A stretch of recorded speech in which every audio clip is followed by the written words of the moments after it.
Dopo oltre 10 anni dalla morte, la Cassazione ha emesso sentenza definitiva al processo sul madornale errore di dosaggio chemioterapico che ha ucciso Valeria Lembo. I dettagli.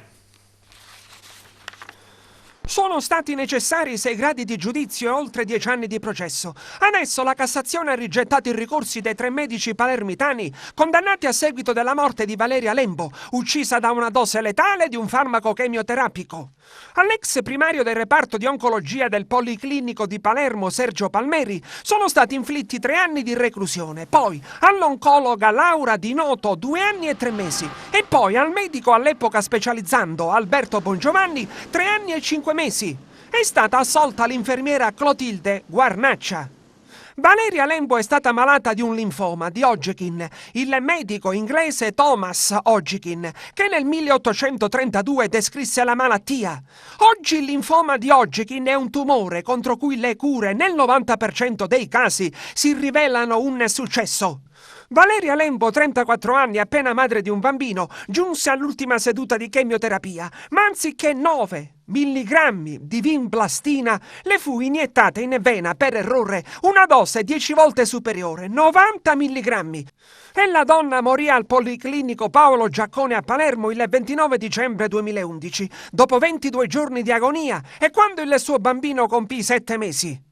Nelle motivazioni delle condanne inflitte nei precedenti gradi di giudizio si legge: è stato un assassinio in piena regola, la più grave colpa medica mai commessa al mondo, e dopo la quale gli imputati hanno solo pensato a negare qualsiasi assunzione di responsabilità, incolpandosi a vicenda della morte di Valeria Lembo. E poi, l'utilizzo del termine assassinio non è casuale, perché di questo si è trattato, avendo gli imputati cooperato a causare la morte di una paziente per avvelenamento, somministrandole una dose di vinblastina 10 volte superiore a quello dovuto. Nelle sue vene furono iniettati a forza 90 milligrammi anziché 9 di vinblastina, per uno 0 in più trascritto per errore in cartella, e nonostante i numerosi campanelli d'allarme. Una dose di 90 milligrammi è compatibile con un pachiderma di 600 kg e non con una donna che pesava 52 kg. E Valeria Lembo chiese il perché di quella dose così eccessiva. Preparatene una flebo e non in una siringa, come nelle sedute precedenti. E l'infermiera le rispose: è lo stesso. Valeria tentò anche di interrompere la seduta mortale accusando il bruciore al braccio per la somministrazione, e la dottoressa Laura Di Noto si limitò solo a rallentare la somministrazione senza porsi alcuna domanda.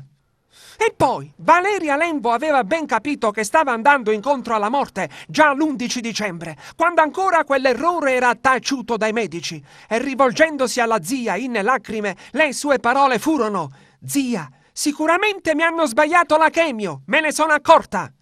E poi, solo un ricambio completo del sangue, subito, avrebbe potuto dare una speranza alla paziente. Invece, per ben 5 giorni, quell'errore fu mascherato come una gastrite post-chemio. E lo 0 in più, accanto al 9, fu cancellato da Alberto Bongiovanni. Ecco perché a Bongiovanni è stato contestato anche il reato di falso, perché il suo è stato un tentativo mal riuscito di nascondere la tragica verità. Laura Di Noto non ha mai negato le proprie responsabilità e infatti le sono state concesse le attenuanti generiche. Anche Alberto Bongiovanni ha ammesso: sono stato io. Rileggo la prescrizione e la cartella, mi accorgo della discrepanza e cancello l'errore.